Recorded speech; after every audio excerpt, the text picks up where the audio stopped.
I'm Brian McKnight, and thank you for tuning in to this segment of 7 Hours of Cardinal Country. Today we have stories from Blaine Trauber, Henry Taylor, and John Carricani, and with Martin Tao at the sports desk. Do you have questions on how to prepare for college? Any questions about college? Or how to get help to pay for college? Well, Blaine Trauber is here today to answer some of those questions with Mr. Gertis. Hi, I'm Blaine Trauber, and I'll be talking to some of our FHS staff about ways we can prepare for our future. What are some ways that you or the school help kids get ready for college and stuff? Many 4-year and 2-year schools like to see high school transcripts. Transcripts are the classes that kids take during grades 9 through 12. Classes that show a lot of honors or IB coursework on them. Also regarding our ACT scores, ACT tells us that there's definitely a correlation with how well students do on the ACT versus not doing so well, depending on how rigorous or how difficult classes that students take. So, what are your thoughts on students going into the military service as kind of a payment method for college? Would I recommend military service? The answer to that, it really depends. It depends on the student and what their immediate career goals are, or what their goals immediately are after high school. If they think that would be a fit for them, because there is a time commitment after high school when you do sign up for the military. And then also an important factor is to have that family support, to have mom or dad at home being very supportive of their son or daughter going into the military. What are some of the classes you teach that help cover career information? Well, the main one is Intro to Computers, and that's a required course. And we spend a lot of time, a big emphasis of our time, working on careers.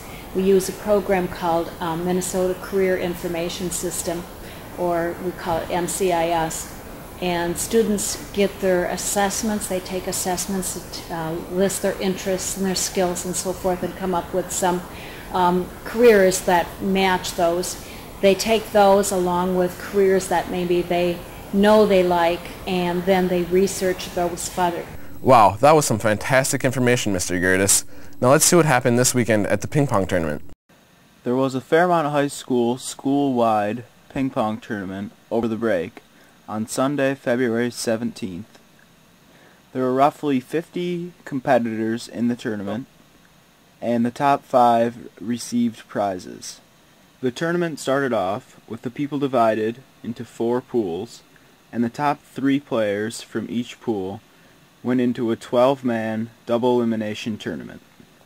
5th place was Joey Fitzgerald, 4th place was Spencer Seibert, 3rd place was Caleb Harris, 2nd place was Tyler Majeski, and Josh Fitzgerald won first. In the championship game, it was Tyler Majeski versus Josh Fitzgerald. The first 2 games went to Majeski, who already had suffered a loss earlier in the tournament and needed both those victories to stay alive.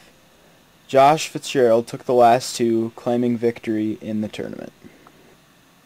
We would like to thank Mr. Waltage and Mr. Mahoney for organizing a great event of a great sport. Congrats on those who won, and a good job to those who played. Are you wondering what to do this weekend, or any weekend? Well, if you've got some extra money, you can go to the 5 Lakes Cinema and check out these movies. Fool's Gold, starring Kate Hudson and Matthew McConaughey. Jumper, starring Hayden Christensen and Jamie Bell. Meet the Spartans, starring Sean Maguire and Carmen Electra. The Spiderwick Chronicles, starring Freddie Highmore, Mary Luce Parker, and Seth Rogen. And The Bucket List, starring Jack Nicholson and Morgan Freeman. Now let's go to Martin Tao on sports. Thank you, Brian. The Cards were very busy this past week. The boys basketball team lost Tuesday to Maple River 82-67. The boys fall to 12-7 on the year and will face New Ulm away this Friday night. The girls picked up a win over Maple River 89-56 Tuesday night. They are now 12-9 and will play MCW Saturday in the first round of the Section 3AA tournament. The girls hockey team couldn't muscle out a victory last Tuesday in the Section 3A tournament semifinals. They lost 10-0 to a very good Marshall team. The girls finished their season 10-9. The gymnastics team finished 7th in the 3A section meet last Saturday. The team finished off its season at 1-8, but Linnea Erickson qualified for the Class A individual competition next Saturday in St. Paul. Congratulations and good luck to her. The boys hockey team lost to Laverne Tuesday night 6-1 in the section playoffs. They end their season at 2-18. That wraps up the scores from last week. Continue the good work and go Cards. Thanks, Martin, for the update on Cardinal sports. Some of you may remember Mr. King as a math teacher. Well, now from this story by Henry Taylor, Mr. King is now the school librarian at the Five Lakes Elementary. Hi, I'm Jacob Sandin, and we'll be going over to the middle school today to interview Mr. King. Right now my title is Library Director for William Budd Elementary and for Five Lakes Elementary School. It would probably take more time than we have today to go through all the things that I do, but mainly it's to support the curriculums that are taught at both of those schools by seeing that our library has the materials, whether they're printed materials or electronic equipment, that the teachers need to use to deliver that curriculum in the classrooms.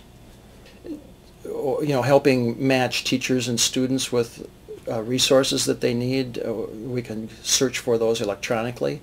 And all the other things, the cameras and the video cameras and computers, learning, and just it really enhances everything that we do. Well, we work on podcasting with students and teachers, and we produce some of that right in this room and then put it on our web page. Some of the other things, the media people, we support the use of smartboards in the classroom and the LCD projectors. And I'm also working on getting digital cameras in the hands of students and teachers so they don't have to rely on just the 3 that we usually have in the media center here, but we're going to have like 26 cameras in our building, and so that technology will be more accessible to everyone. What an exciting new job. Well, that's it for today's show. Thanks for watching 7 Hours in Cardinal Country.